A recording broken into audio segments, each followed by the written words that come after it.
What was John Forsyth like? Oh, he was a lovely gentleman, lovely gentleman. The one thing I do remember was when I first got there, I timidly walked up to him, and I think he was in the makeup chair or something, and I said, "Would you like to run some lines with me?" And he said, "Oh, no, no, we'll do it on stage." And I went, "Okay," because I was used to having a little rehearsal.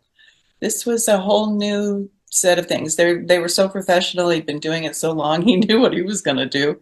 Right. Didn't have to run lines. I was a little a little bit more I just needed a little bit more preparation, but he was lovely, lovely gentleman.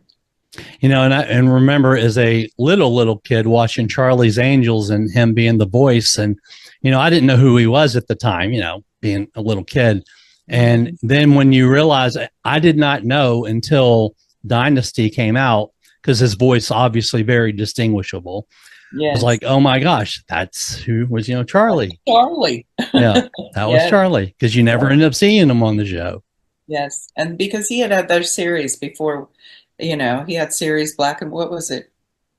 He wasn't Father Knows Best, but he had Life with Father. He had a series back in the day, in a black and white series, and just always he was always a gentleman.